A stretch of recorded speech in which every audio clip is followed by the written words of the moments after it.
ask Allah to show Prophet Muhammad SAW in our dreams?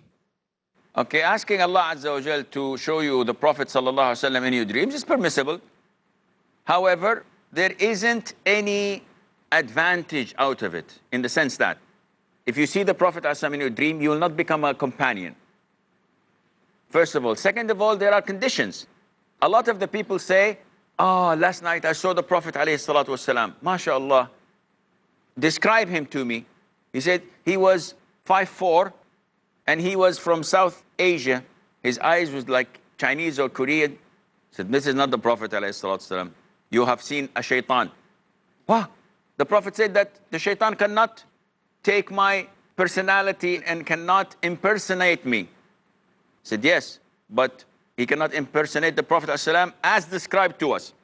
If someone says, I saw the Prophet last night, alhamdulillah, in my dream, and he was like 6'4", and he was a brother, he was black. He said, no, this is not the Prophet ﷺ, definitely, because the Prophet wasn't black. So the description has to fit the Prophet ﷺ description as mentioned in the books of Seerah. If you see it, it's a privilege. It's an honor. If you see the Prophet ﷺ in your dream, this is an honor. But this doesn't mean you have an extra level in paradise. And especially if the dream said something against Islam. So if you saw the Prophet ﷺ and he told you, oh, because you're a good man, Fajr prayer and Asr prayer, you're exempted. Only pray 3 prayers.